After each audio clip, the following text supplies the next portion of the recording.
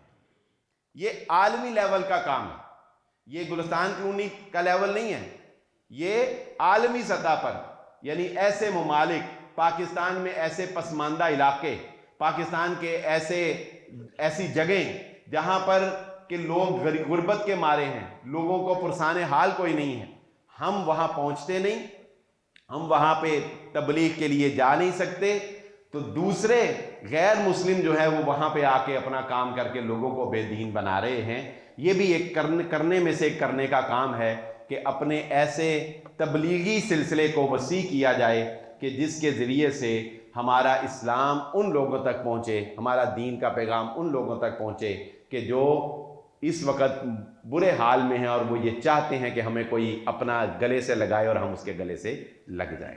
آج کی گفتگو کا لب لباب اور خلاصہ کلام جو ہے وہ آپ کے سامنے رکھ دوں۔ سب سے پہلے تو آپ کے سامنے یہ بات رکھی کہ ہمیں حضرت عیسیٰ علیہ السلام کے بارے میں بنیادی سی باتیں جو ہیں وہ ضرور پتہ ہونی چاہیے۔ میں نے اس پر اتنا فوکس اس لیے نہیں کیا کیونکہ میرا خیال ہے کہ یہاں جتنے بڑے لوگ ہیں ان کو تو یہ باتیں پتہ ہیں، لیکن انہیں چاہیے کہ وہ اپنی آنے والی نئی نسل کو بھی، صرف اس کے لیے کوئی زیادہ محنت کی ضرورت نہیں ہے، قرآن مجید کی منتخب سی چند آیتیں ہیں ان کو سامنے رکھے اور ان کا ترجمہ پڑھ کے سنا دیں تو بس وہ آپ کا پیغام جو ہے پہنچ جائے گا۔ تو پہلی بات تو یہ ہے کہ حضرت عیسیٰ کے بارے میں اسلامی تعلیمات کی جو بنیادی باتیں ہیں ان کا جو ہے وہ ہمیں پتہ ہونا چاہیے۔ دوسری بات آپ کے سامنے یہ رکھی کہ ہمیں اس پہلو پہ غور کرنا ہوگا کہ مستقبل میں اسلام کے فروغ کی کیا صورتحال ہے اور عیسائیت کے فروغ کی کیا صورتحال۔ اس میں نے آپ کے سامنے ایک مثال رکھی تھی کہ ٹیکنالوجی کو وہ لوگ یوز کر رہے ہیں اپنے مذہب کی ترویج کے لیے اور اسلام سے مسلمانوں کو دور کرنے کے لیے، بالخصوص ہماری نئی نسل۔ اس میں نے آپ کے سامنے ایک ویڈیو گیم کی مثال رکھی، اور پھر تیسرے نمبر پہ آپ کے سامنے یہ مثال رکھی کہ آپ کے دین کی عکاسی ہر چیز میں ہونی چاہیے، آپ کی گلیوں کے نام اسلامی ہونے چاہیے، آپ کی عمارتوں کے طرز تعمیر اسلامی ہونے چاہیے، آپ کا لباس، ہر چیز جو ہے وہ عکاسی کرتی ہے کہ آپ کی ذہنیت کیا ہے۔ اور اس میں نے آپ کے سامنے مکہ ٹاور کی بھی ایک مثال رکھی کہ جب آرکیٹیکٹ ہی ادھر سے بلانے ہیں تو حرم کے سامنے کی بلڈنگ بھی پھر ویسی ہی ہونی۔ اور چوتھی بات پھر آپ کے سامنے یہ رکھی کہ عیسائیت کے فروغ کے لیے ایک مالی معاملہ جو ہے وہ بہت یوز کرتے ہیں کہ لوگوں کو مالی طور پر فیسیلیٹیٹ کر کے اپنے ملکوں کے ویزے دے کے تو وہ لوگوں کو جو ہے وہ عیسائی بنا رہے ہیں۔ پانچویں بات آپ کے سامنے یہ رکھی کہ معاملات میں ہمیں بہت محتاط رہنا ہے۔ 25 دسمبر کو اس مناسبت سے کسی بھی عیسائی کے ساتھ جو ملازم ہے، کولیگ ہے، آپ اس سے معذرت کر لیں، اور اچھے لوگ جو ہیں وہ اس بات کو سمجھتے ہیں اور اس بات کو وہ اپریشیٹ کرتے ہیں کہ بھی ٹھیک ہے، جب ہم آپ سے کوئی ڈیمانڈ نہیں کرتے کہ آپ ہمارے تہوار میں کسی قسم کی جو ہے وہ ہم سے کوئی تعاون معاونت کریں، تو ہم بھی آپ کے ساتھ آپ کے اس تہوار میں معاونت نہیں کر سکتے۔ اس تہوار میں کسی طرح کی عیدی دینا، معاونت کرنا، تحفہ دینا، تحفہ لینا، کھانا دینا، وہ اسلام کی روح سے تعاون علی البر والتقوی ولا تعاون علی الاثم والعدوان کے تحت جائز نہیں۔ ہاں، اس کے علاوہ آپ ان کے ساتھ اچھے طریقے سے، اچھے طرز عمل کے ساتھ پیش آئیں، ان کے کام آئیں۔ زکوٰۃ جو فرض ہے وہ آپ ان کو نہیں دے سکتے، زکوٰۃ فرض جو ہے وہ نہیں دے سکتے غیر مسلم کو، اہل کتاب۔ ہاں، اس کے علاوہ صدقہ وغیرہ یا دیگر تعاون کے سلسلے میں آپ ان کے ساتھ کسی طرح بھی تعاون کر سکتے ہیں، کھانے کھا سکتے ہیں، کھانا کھلا سکتے ہیں، برتن یوز کر سکتے ہیں، برتن ایکسچینج کر سکتے ہیں، دھونا ان کو ضروری ہے۔ یہ ساری باتیں جو ہے یہ آخر میں آپ کے سامنے رکھی۔ پھر اس کے بعد آپ کے سامنے یہ بات رکھی کہ ایک بہت بڑا امتحان اور بہت بڑا چیلنج جو ہے وہ میرے اور آپ کے لیے ہے کہ ہم اگر اپنے بچوں کو ان کے ملکوں میں پڑھانے کے لیے بھیجتے ہیں تو اپنے بچوں کو اسلام کی اتنی بنیادی باتوں کے بارے میں ہم ضرور بتا دیں کہ جس سے کم از کم وہ اس کے ملک میں جا کے اپنے دین سے منحرف نہ ہو جائیں۔ اور آخر میں ایک بات آپ کے سامنے یہ رکھی کہ کوشش کرنی چاہیے بحیثیت مسلمان کہ اپنے تبلیغی دائرے کو وسیع کیا جائے۔ ایسے جگہ پر کوئی تبلیغی کام جس بچے کا بھی جس نوجوان کا بھی اس پہ رسائی ہو سکے، ایسے علاقوں کو ٹارگٹ کر کے وہاں دین کا پیغام پہنچایا جائے جہاں پر یہ لوگ پسماندہ حال لوگوں کی غربت سے فائدہ اٹھا کر انہیں عیسائیت کی طرف لے کے جا رہے ہیں۔ پھر ایک مثال آپ کے سامنے یہ بھی رکھی تھی کہ ہمارے بڑی مساجد کے کمیونٹی سینٹر ہیں لیکن یہ سماجی کاموں کے لیے یوز نہیں ہوتے، یہاں پر لوگوں کے مسائل سے ہم لوگ جو ہے وہ وابستہ نہیں۔ اس کے مقابلے میں عیسائی کیا کرتے ہیں، ایک این جی او بناتے ہیں، کسی بھی ملک کے کیپٹل میں جا کے کرائے پہ کمرہ لیا، این جی او چلانا شروع کر دی، چل، اور بڑی ایلیٹ کلاس کو اپنے ساتھ ممبر بنایا، ان کی انٹرٹینمنٹ بھی کی، ساتھ سماجی کام بھی کیے، لوگوں کو اپنے ساتھ جوڑا، اور میڈیا پر یہ لوگ جو ہے یہ بہت تیزی سے جو ہے وہ کیپچر کر لیتے ہیں کیونکہ پیچھے سے اور بہت سے بہرحال اسباب ان کے پاس ہوتے ہیں۔ تو یہ بھی ایک کرنے کا کام ہے کہ اپنی مسجد کو سماجی سینٹر جو ہے وہ بنایا جائے۔ اللہ سے دعا ہے اللہ تعالیٰ جو کہا جو سنا سمجھنے کی اور عمل کرنے کی توفیق عطا فرمائے۔ وآخر الدعوانا الحمدللہ رب العالمین۔